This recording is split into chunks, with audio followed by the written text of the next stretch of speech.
Hey guys, how you doing? My name's Matthew or Matt Luna. I'm currently in a motel 6 hours out of my hometown of Sydney, Australia, and I am here to tell you guys about my DLC experience. Now, I don't have any props with me. I'm recording this on my work laptop webcam, but I do have my microphone with me, so hopefully the audio quality is going to be a lot better than the video quality. And as you guys know, I like to do things in one take where I can, so this is going to be a little bit rough, but I'm hoping that I can sort of tell you guys about my journey and basically capture your attention and keep you hooked off the cuff. So there will be a cut because towards the end I'm going to talk about my deck list with specific nuances, and I'll throw up a photo on the screen, and there'll also be links to the decks down in the description. But let me retell this story in one take. So I found out about Disney Lorcana on Christmas Day. I met through my dad the head of organized play at Australia, I believe. I forget the gentleman's name.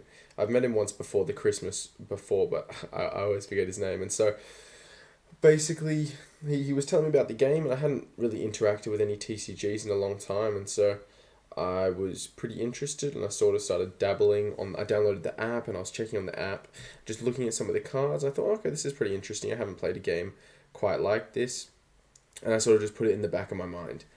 And then I'm gonna get the dates a little bit wrong, but I found out there was a DLC event, and this was basically 2 weeks before the DLC. I found out that it was going to be happening, and I was starting to ask myself the question: all right, hypothetically, if I'm to play Disney Lorcana, what are my odds of qualifying to World Championships? How can I do that? And someone told me I have to get top two at the DLC event, and that's in Melbourne, which is interstate for me because I'm from New South Wales, but flights aren't that expensive, maybe 200 each way, so a lot cheaper than a lot of the American guys' flights. And I'm like, okay, cool, whatever. I have to buy the cards. How much does Diggy Diggy Hole cost? All right, cool, it's 800 AUD. Yeah, maybe I don't play this game. And so again, put it to the back of my mind. Now, about a week out from the DLC, I start really thinking about it because when something gets in my mind, it's really hard to get it out of my mind. Especially when it comes to winning and competition, because I'm a very competitive person, and so I start thinking, okay, what if I did actually go? What do I need to get to make my money back? What do I need to make worlds? This, that, the other. And each day leading up to the tournament's on Saturday, and I'm starting to think about it the Saturday previous, and I'm like, all right, cool, what decks can I play? And I'm typing in a Discord server like, who can teach me how to play Blurple, who can teach me how to play Purple Steel, and all of these purple decks I'm trying, I can't wrap my head around the sequencing, and I just frankly don't have the skill to play these decks. But the one deck that really captured my attention, not just because it's very, very cheap, was actually Sapphire Emerald, blue-green. It was basically unproven, but I really liked the concept of cheating with Sapphire in regards to ramping. And I really liked Clarabelle as a comeback mechanic on the draw. And the fact that you could just discard your opponent's entire hand with Bend to My Will seemed like a really interesting play. And so I was working with a lot of people, shout out specifically Samurai. I'm going to link his Patreon actually in the description because it's like $2 and all the proceeds go to a dog shelter. But he had like a 35-page document on how to play green blue. And there are a few other people such as Goodest Boy, Pixels, Spessy, G-Linen, I don't know if I've said that right, but just a whole bunch of people in the Discord all helping every day, just adding to the think tank, contributing ideas and this and that, items with Flavisham versus no items, Lucky Dime, Bell, No Bell, Donald Duck, all these kind of things. And the days are ticking down. It's Monday and I haven't decided what deck I'm going to play or if I'm even going to go. And it's Tuesday and flights prices start increasing and I'm like, oh, I'm not going to go. And Wednesday comes around and I'm like, oh, what if I do go though? And I end up deciding on the Friday morning that I'm going to go to the tournament. It's the next day and I haven't booked my flights. So I book a flight for 8:30 p.m. And I just want to say I've never played Lorcana before. I've never played a tournament. I've never held a card. I've played like a few games online, but all I've done is theorycraft the game. And I'm like, all right, cool. let's see what we can do. And so I make an emergency post on the Lorcana TCG Australia Facebook Marketplace, basically being like, emergency, need these 60 cards for DLC tournament tomorrow, blah, blah, blah, blah. And I find 3 people, one of them Maria, and then there were 2 sellers who bailed on me. And so from Maria, I'm able to acquire 12 cards of my 60 card deck, including 3 Clarabelles, which was very important because that was the most expensive card in my deck. So she was able to help me out there, and I'm like an hour south of my house. I've got to drive an hour back during peak hour traffic, and then an hour back down that same direction to the airport. And so I get there, and I get on my flight, and I'm staying with a longtime friend of mine who I've only met once, because he lives in Melbourne. And he picks me up from the airport after making me walk around for like half an hour. And so I get back to his house, which is basically an hour from the venue, at like 11, and we stay up till just 1 a.m. talking. And this whole time I've been talking with the guys from World Class Cards, Robert, and they're like, oh yeah, we're going to be vending at the event tomorrow.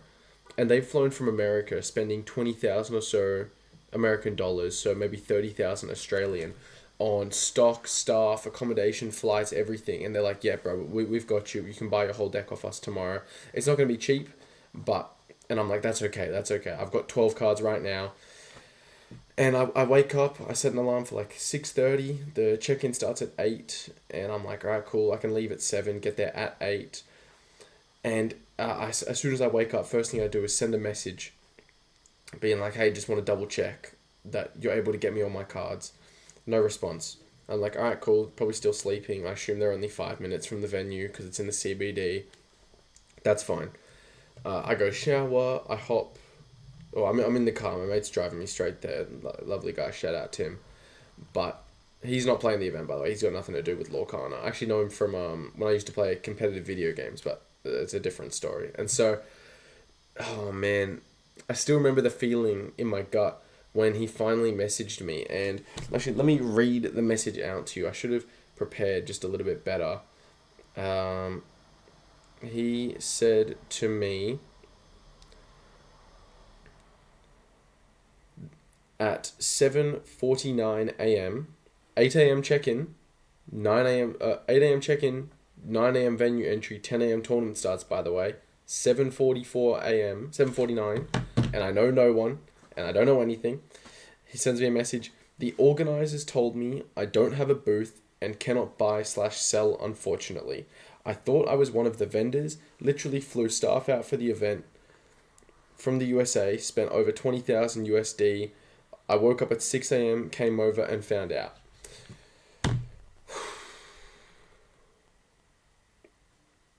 (8 a.m. check-in, 9 a.m. venue entry, 10 a.m. tournament start. It's 7:50, and I find out that I'm in another state, I know nobody, and I've got 12 cards, and I'm not going to be able to get the cards I need for the rest of my deck. Regret was the emotion that I was feeling. I regretted flying over. I regretted even being introduced to Lorcana. I regretted putting all my faith in one person, even though it obviously was not his fault, and it's a tragic story of what happened. Basically, I don't want to try and tell his story for him. I'm sure they're going to talk about it at some point. But from my understanding, talking to them personally, basically Disney had told them, yeah, you guys are good. We're going to make sure so you have to submit an approval for a vendorship. And they submitted it, but it hasn't been approved yet. And Disney were like, oh, you're all good. Just fly down. We'll make sure it gets approved. And they never approved it, which meant they weren't allowed to vend at the event. And so that's exactly what happened. They didn't vend at the event. And so they wasted like $20,000. They couldn't sell anything on Saturday. On Sunday, they set up outside in like 40-degree heat. It was disgusting out there. I felt really, really bad for them. And so I pestered him a little bit because I was like panicking. I was freaking out. And I was like, you know, it's not all about me. They're suffering far more than I am. 20,000 is not a small amount of money. 20,000 Americans are 30,000 Australians. Or that's like a deposit on a house if you live nowhere major.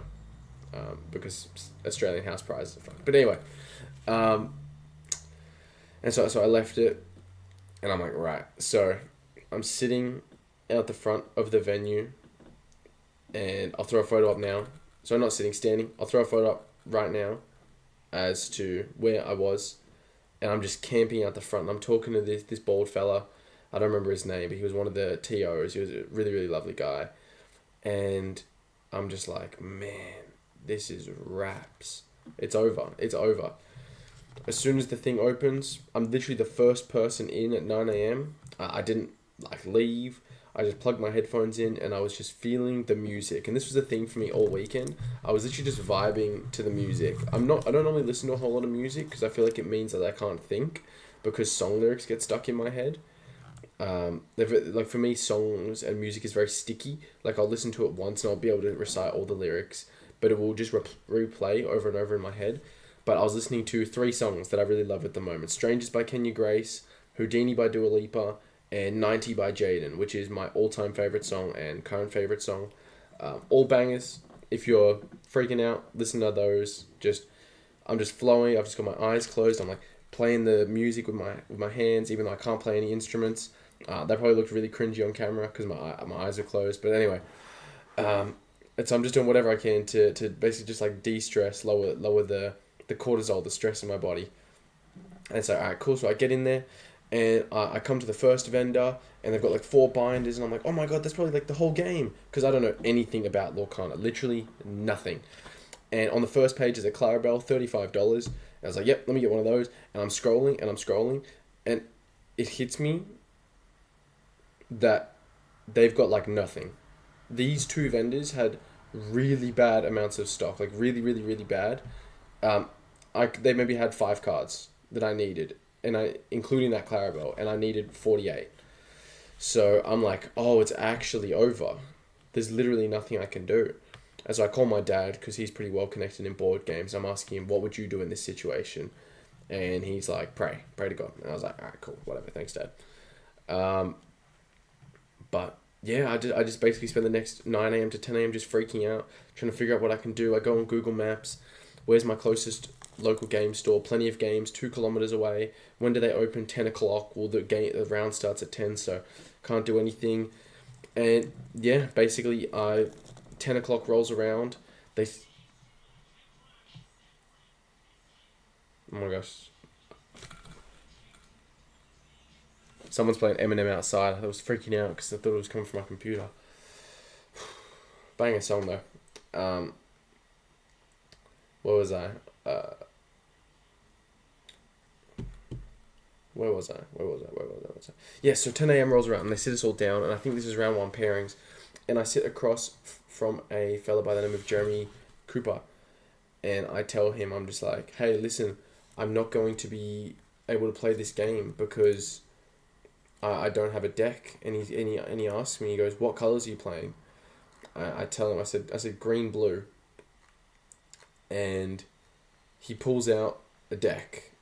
No, he pulls out 4 decks, and one of them's green, blue. And he actually has like 20 cards that I needed.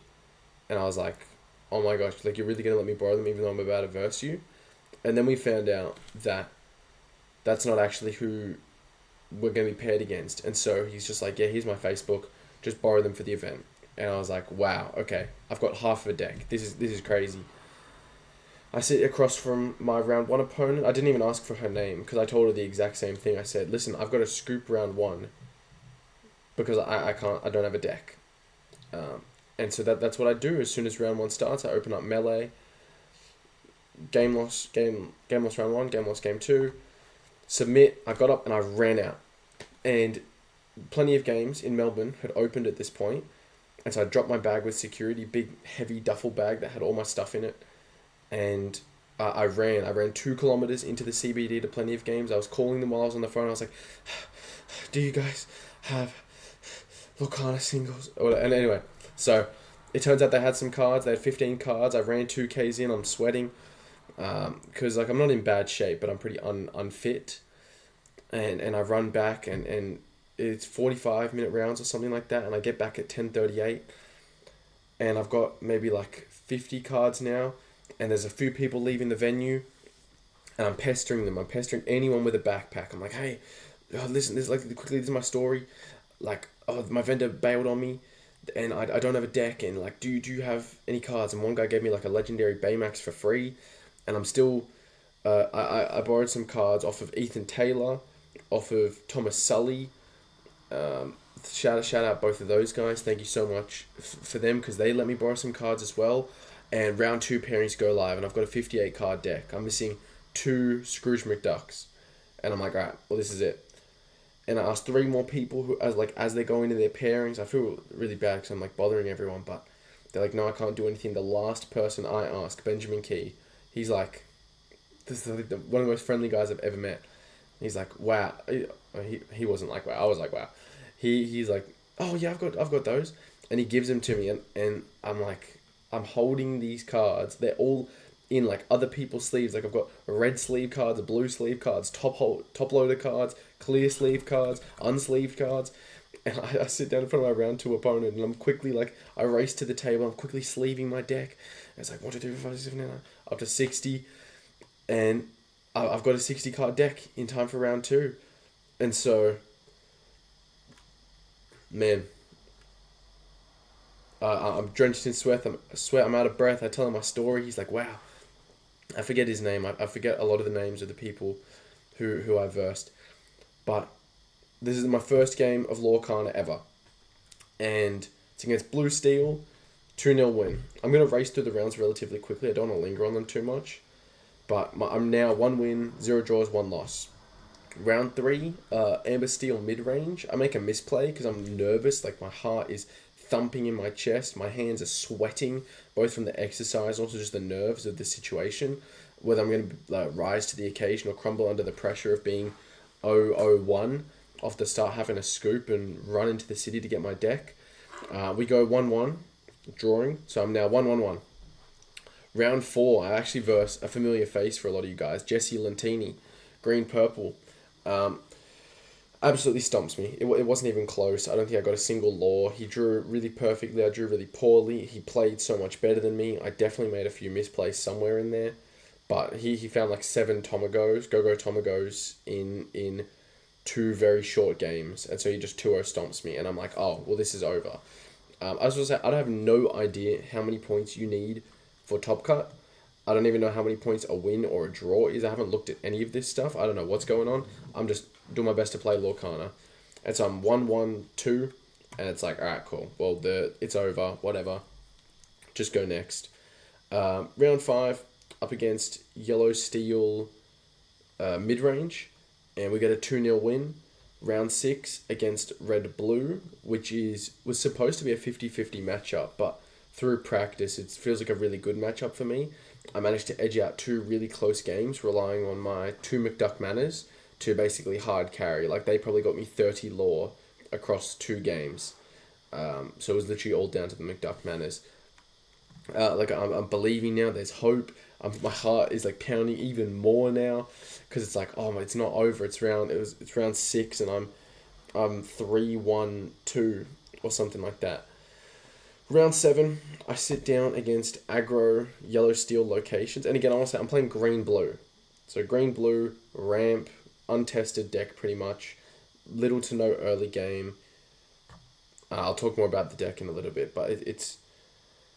I need to find turn 2 ramp. And I sit down against this guy, and I lose the die roll. My die rolls were pretty bad all day. Like in round 9... I roll on a d12, I roll a 10 and he rolls a 12, so that sort of tells you a little bit how my die rolls were going for the day. But I send away 7, I pick up 7, and my hand is like 5 uninkables, 1 card that costs less than 4, no turn 2 ramp, and he just absolutely mops me. And I'm like, oh, it's over now, because I needed to win everything, is what I was thinking, or something like that. But I'm now... I lose that game in like 5 turns. I'm now on the play. And we get it done and we draw. And so I'm on 27 points going into round 8. My thought process is that I can draw. I find out how many points a win and a draw is by now. So I'm like, oh, maybe 37 is enough. So I'm thinking I can draw and then win. So round 8, I actually go up against Kendall Burdett, who a lot of you guys might know as No I'm Not, one of the connoisseurs of Purple Red. And it was funny because he was actually staying with the vendor, and I sat down across from him and I tell him my story, and he's like, oh yeah, no, I'm like staying with that vendor. And I was like, oh, you're from the States too? And he goes, yeah. And I didn't know anyone else who flew over from the States because I don't know many like big Lorcana names. And I'm like, you're not Kendall. by chance, are you? And he goes, yeah. And I was like, it's over. I thought it was over. I verse him. Actually, I won the die roll this time. I won on the play. On the draw, somehow got it done. It was a really hard fought game, but walk away with the 2-0 in round 8 against one of the best American players. And so round 9, it's all up to round 9. And I sit down across from my opponent, who's apparently played 2 other green-blue decks during the day, and I don't know what he's playing. Actually, I do know what he's playing, because I saw him playing another table. I knew he was playing red-blue, and I was feeling okay. I roll a 10, I roll first, I'm like, oh my gosh, this is, like, everything that I've, like, worked for today is going to come to fruition. And he rolls a 12, and my exact thought process was like, alright, so we're playing it like that, God? That's what we're doing? But we... It was a slog fest, but I slammed down the McDuck Manor, and I was able to continuously answer the Maui Half Sharks, and got it done, 2-0, which put me in top cut going into day 2, and so I made top 64 in 43rd seed. I couldn't believe it. I was very respectful to all of my opponents, of course. I sat and I just talked with him for 15 minutes. But as soon as it was over, I got up, I texted my dad, I was like, boom, bow, rah, I'm the best ever. And it was crazy. I was thanking all the people who I'd borrowed cards from, and I had to return some. So I ended up buying the rest of my cards off of that vendor going into day 2. But just, it was a surreal experience making day 2. Now, I want to be clear. Looking at the pricing on the Humanitix website, it says that the price for top 64 is let it go. Doesn't say foil, doesn't say promo, it just says let it go. And I thought it was just a 50-cent card. To cut a long story short, I lost in top 64 against Yellow Steel Diggy Diggy Hole, which is probably the hardest matchup for this deck. He drew really well, I drew pretty poorly. There was one game where he top decked the only card in his deck that would have won in the game when I was freezing him on 19 Law and I had Peter Pan, but he top decked like a Calhoun. There's a little bit more nuance to that, but basically Calhoun was the one character that could have saved him against Peter Pan. And so he gets it done, and I'm telling someone, I'm like, man, I can't believe I played all this just to get a 50-cent card. And they're like, what 50-cent card? And I was like, let it go. And they're like, bro, go on TCG Player and look up how much that thing costs. I haven't played any TCG, so I didn't even know what this was. And I found out it was worth like $1,000. And I was like, oh my gosh, like I paid for my flights and my trip and everything with this card. This is crazy. And so, yeah, that was pretty crazy. They sat us down for like 2 hours before. Like, we got in at 8 and we didn't start Top Cut games until 10. So we're there for a long time. And my mate was working, so I caught the tram into the venue. Actually, I want to say, I didn't get out of the venue on Saturday until like 11 p.m. because the lines to collect tickets were so long. And I didn't go to sleep till 1. And I got up at like 5:45. So I was on like less than 5 hours sleep, which I'm fine with. I run pretty good on low sleep. But my mate had work in the morning and I had to catch a train, which is like an hour trip. And it was like a 20-minute drive to the station. And so, anyway, the point is that I got up early and we get there and we're there for a while. And my mate's meant to finish work at 10 and I finished my round at like 11 and I text him. And I'm just like, actually it was like 11:30. I text him, I was like, alright, let's do something now. Let's see what we can get up to. Because we were meant to hang out.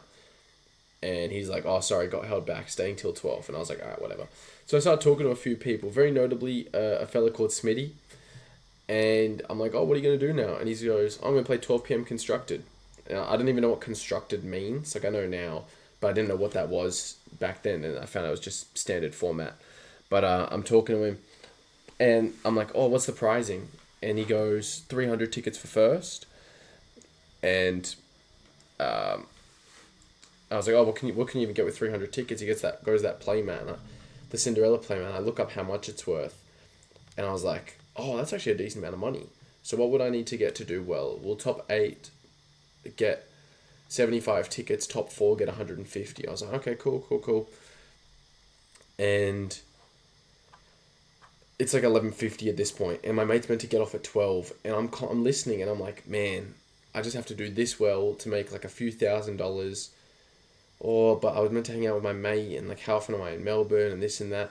And I decide at 11:59 that I'm gonna blow my mate off and play 12 p.m. Constructed. And so Smitty convinces me to sign up, and he actually has basically all of the cards that I need for my deck, because I had to give a lot of my cards back after I dropped out of Top Cut. And so I've got basically a complete deck, not the exact list that I would have wanted to play, but it was good enough. And it's 5 rounds, and to make it quick, I go I go win, and then I'm on the second top table, and I tie against red purple because of a pretty bad misplay, and then I ID against a really lovely green steel player. I forget his name, but he was really, really lovely. We had a great chat. And then I win round 5, the last round, and I end up finishing in 3rd place, actually. And so I got 3rd out of 86 people, again with green-blue, which is the highest placement to player ratio that this deck's ever achieved. And so I felt pretty proud of being able to be the first top 64 in a DLC, or first top cut in a DLC, and the highest ever placement to player ratio, with green blue putting the gang on the map. And so I get 150 tickets, and there's 7 tickets entry, and I managed to scrounge 1 extra ticket, and so I get a Cinderella playmat. I don't have the props with me, but I got a Cinderella playmat, which I'm going to keep and frame. I got 3 Rapunzel promos and a Cinderella promo, and a Let It Go promo, as well as the Scar and the Dragon Fight and the Aladdin promo. So not a bad haul by any means. It was a great day. We ended up finishing everything up at about 9 p.m. And I say farewells to all of the lovely people that I've met. And I go spend the rest of my Sunday night with my mate. And yeah, it was just... honestly, it was just something special for me. It really was. I was blown away at how friendly the community was. Not that I expected them not to be, but from typical card game experience, most communities are pretty neutral. Like, if you're friends with people, then they're really friendly. If you don't know them, then it's kind of like a, who are you? Don't talk to me kind of thing. But everyone was so lovely, so friendly, so willing to help. And that's pretty much my story. At 8 a.m, basically, I had 12 cards, and I'd never played Lorcana before. And by 8 p.m, I was in the top cut of my first ever tournament. It's a DLC, and I'm playing freaking green-blue of all colors. I'm very attached to the color now. I've worked very hard to refine it. And in the other video on my channel, you'll see that I took green-blue to my first ever set championships, and I actually won the whole thing with my refined list, which is linked in the description of that video. And yeah, honestly, it was just really something special. So I just wanted to do some shout outs to the guys at World Class Cards, who were the vendor that got stitched over. Kendall Burdett for teaching me a lot about the tournament after our game, and just Lorcana in general, and just being a really great competitor and contact. Jeremy Cooper, Ethan Taylor, Thomas Sully, Benjamin Key, all for loaning me cards, as well as Smitty for loaning me cards and convincing me to play in 12 p.m. Constructed. The stranger who gave me the free Baymax, I don't know who you are. I haven't been able to find you, but thank you so much for that. And shout out all the boys in 20 Lore, and again, Samurai, whose Patreon's linked in the description. It's the best green-blue guide that's out there at the moment. I'm going to be making my own metafight on it. I intend to become the most prominent green-blue player in the world. I'd like to qualify for the next Worlds playing green-blue, because I'm going to continue with Lorcana. My plans were, if I did poorly in the DLC, I wouldn't continue, but I've proven to myself that I can compete in this game at a higher-ish level based on how long I've been playing for, and so I'm looking forward to pursuing it. I'm going to cut the video here and talk a little bit about my deck list, specific tech choices, and a little bit on what I would change. So if you're just interested in the story, you can click off the video now, but if you're interested in hearing about my deck and the choices there, then stay tuned. Alrighty, so this is going to be the section on my deck, and we're just going to go top to, or like left to right, top to bottom, and I'm just going to talk a little bit about the cards and why I chose that many. So Clarabelle is sort of the core draw engine of this deck in the non-items version. If you're playing items, you can play Flavisham, but I think ramping into Clarabelle is one of the strongest things that you can do in this game because you dump your whole hand and then replace it with Clarabelle's ability.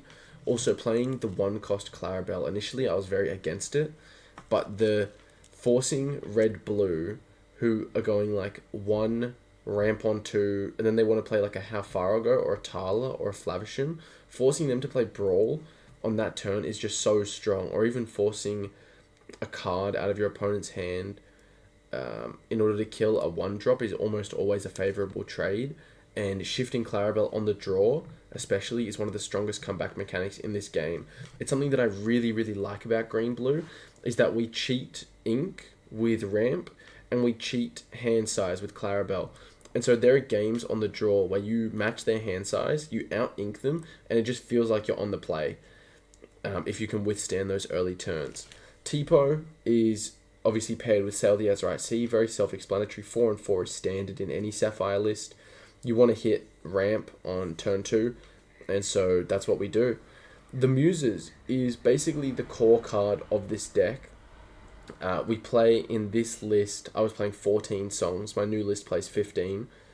And the idea is that we're basically just controlling our opponent's board, bouncing everything to hand, and then emptying their hand with Bend to My Will. And so it's just an incredible control card. Ward is insane. Just a small tip, never play them on turn 3. You always want to play a different 4-drop on turn 3, and then you play them on turn 4 and sing with your original 4-drop, because you almost never want to turn Muses sideways, except against like Green Steel, where you might want to double sing on turn 4, so you hard cast a song and sing with Muses to bounce like a singing Ursula and a Diablo, because Green Steel doesn't have the tools to kill it, as in they don't have any high strength characters unless they shift a Beast or a Robin Hood in with Morph. Grandma Tyler, 3, pretty standard. Everyone knows what Grandma Tyler does. Scrooge and Baymax. Now, this was actually the core build around of my deck. The thesis is that, my thesis at least, is that Scrooge is one of the best 4-drops in this game, and we're ramping to it, so we're playing it on 3. The hardest cards for this deck to deal with are 3 strength characters, or anything with above 2, but notably 3, because of Smee, Calhoun, Snake, and then some other little things like Fox and Lawrence are really hard to deal with because we can't bounce them with Muses, but they're really cheap and really high impact. And if this deck can survive to the late game, it's almost unbeatable, but withstanding that early game is a big problem. And so Scrooge being able to quest for 2 is incredible, frankly, but being able to hit a Smee for 3, then play Baymax next turn and heal for 2, so he's got 4 health left, means that he can then kill a second Smee and a Calhoun. So Scrooge goes from being a 2 for 1 to a 3 for 1. That was my core build around for the deck. Now, I found that most games Baymax actually ended up being ink, but in the games where he was crucial, he was like super crucial. He will literally win you games, but he'll be useless in most games, especially against red-blue. But there are just games against steel where everything flows perfectly. And so he was pretty terrible for me across the thing, but the few games he shone, he was really shining. And so my current list plays 1. Genie, I was pretty impressed with, to be honest. Playing another uninkable high-cost card is not something I would do again. I've cut him from my current list in favour of more Mother Knows Best because it's more flexible and it's easier to play. Being evasive and singing songs is great, and questing for 2 is great pressure, as well as you being able to choose the target that you bounce. But just an uninkable 6 cost is too costly with 3 Bend to My Will, and so I wouldn't play him again, even though he was quite a good card. John Silver, I was actually a big proponent of 4 of him before I was running McDuck Manor. It's kind of hard to elaborate on all of the situations where he's really good, but being able to play him and preventing something from questing is incredible. Forcing something to run into your Scrooge and then healing it with Baymax is really, really good. And the fact that he can quest and then give something reckless gives you basically 2 free lore, and then forces them to self-delete into a 5/5 is pretty strong, because not many things, you can just give it to a merfolk, right? And now you're clearing merfolk without having to pay that discard tax. But in practice, he was just okay. He was a little bit slow. I don't run him anymore. Reason for that is I run 4 McDuck Mana, and so he's anti-synergy with that because it just lets them swing into the McDuck Mana for free. But that's my thing on John. Gothel, I was actually super against. But in new testing, I played 2. I'm tempted to play 3. She's just incredible. So let's compare her to Lady Tremaine. Lady Tremaine says your opponent chooses and banishes one of their own characters. Lady Tremaine is a 3/4 uninkable. Mother Gothel is a 4/6 uninkable that can quest for an additional 1. She's got 2 lore versus Tremaine's 1. And the only difference is that your opponent bounces instead of removing. Is that not absolutely insane? It's got more strength, more health, it's inkable, it's got more lore, and the only difference is they return it to hand instead of banishing it. If they've got one character around, as long as it's not a Maleficent Dragon, that's just some of the most insane value you can get on a 6-drop. And on those turns where you want to bounce everything, playing because what we're doing is we're like clogging their hand and they don't have the ink to like play everything out. Being able to go like Gothel plus Sing Mother Knows Best, Sing You're Welcome will empty your opponent's entire board.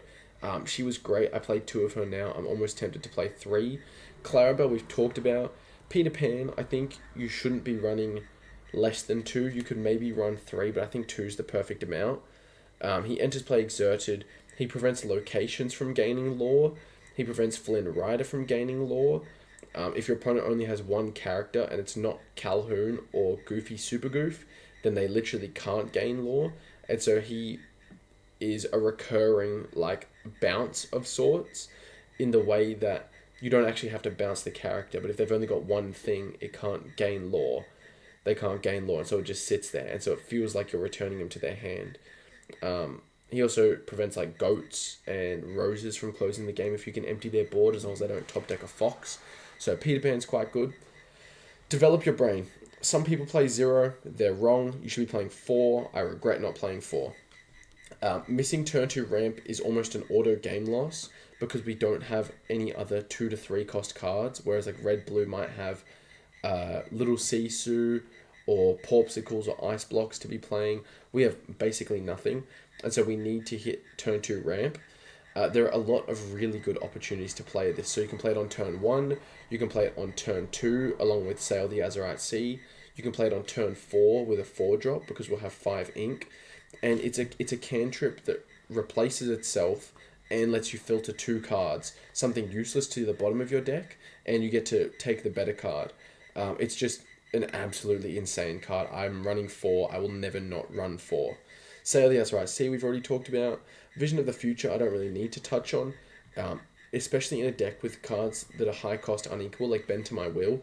You don't want them early, and so when you're able to vision your bend away, or even vision your bend into your hand when you need it the very next turn, because you're setting up that play, because you've been holding on to that Mother Knows Best, and that You're Welcome, and so you go like, sing, bounce 2 things, with Muses you're now bouncing 4 things, then you rip their hand apart. Vision's just perfect in this kind of deck with high cost uninkables. Bend to My Will, the core card of this deck. I'm sure you guys have seen it floating around recently. Prices on it are going up. You just force your opponent to discard their whole hand. It's insane. It lets us, with Your Welcome, you can shuffle away McDuck Mana and there's no downside. You can bounce their 1-drops to their hand, or their sub 2 strength characters to their hand with Muses and rip them out of their hand. It's really broken. It does have anti-synergy with Clarabelle, but that's not the lens that we should look at it under. We should look at it as though Clarabelle and Bend to My Will are both follow-ups to the other cards that we have in the deck, like Muses. We will either draw more cards to our own hand with Muses, or it's the same as like destroying that card, banishing that card with Bend to My Will. And so they fill similar roles. Heffalumps and Woozles, I only play 3 in my current list. It's a cool card. There's not much to say about it. Preventing something from questing is pretty important. It replaces itself, and Tipo can sing it. So if you find you have Sail and Tipo in your opening hand with Heffalumps and Woozles, and especially if you have Muses in your hand as well, it gives you a little bit more of an incentive to play Tipo and not turn him sideways, because that will prevent something from questing and bounce something to hand with Muses, as well as, again, replacing itself. And it's inkable, which is great. Mother Knows Best, I only play 2. I now play 4. I think this card is broken into Half Shark because you just turn, like, how many cards say turn this character sideways and return your opponent's entire turn 6 play to their hand. It's pretty busted. I play 4 now. There's not much to say. The card does what the card says.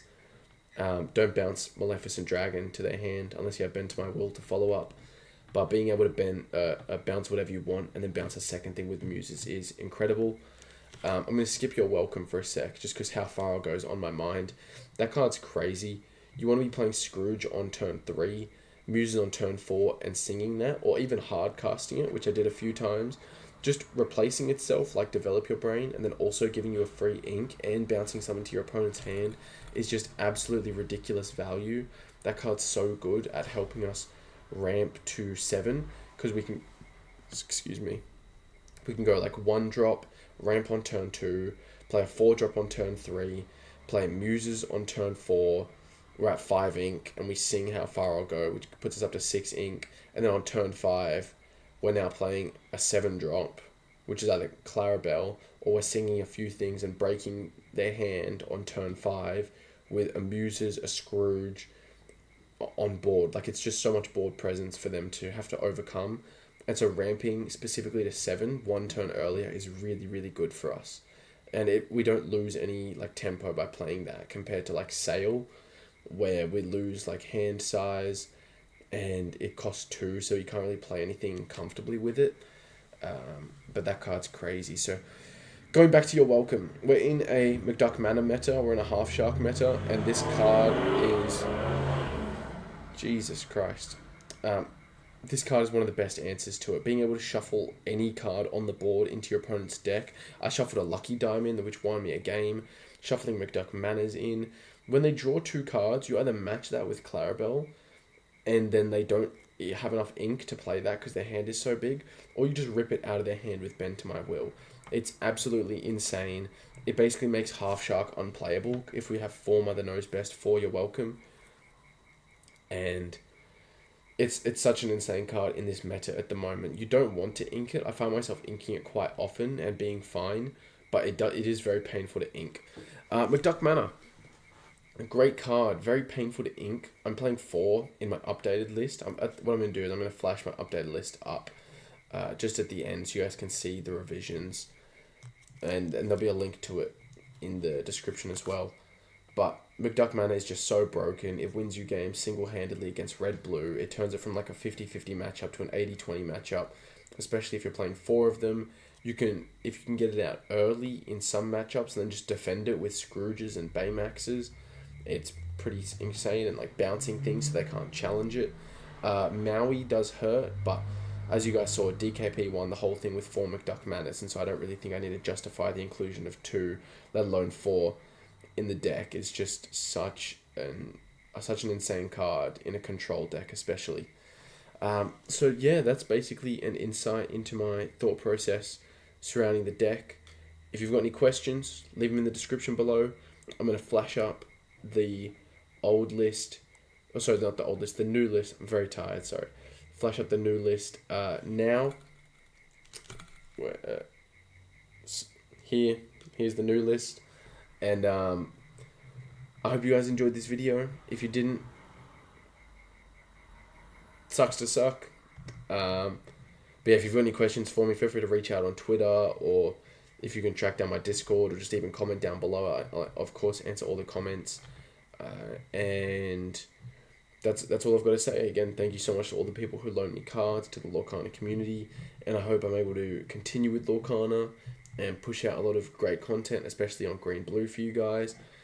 And yeah, just peace, love, and guidance, and Green Blue love, I guess. See you guys.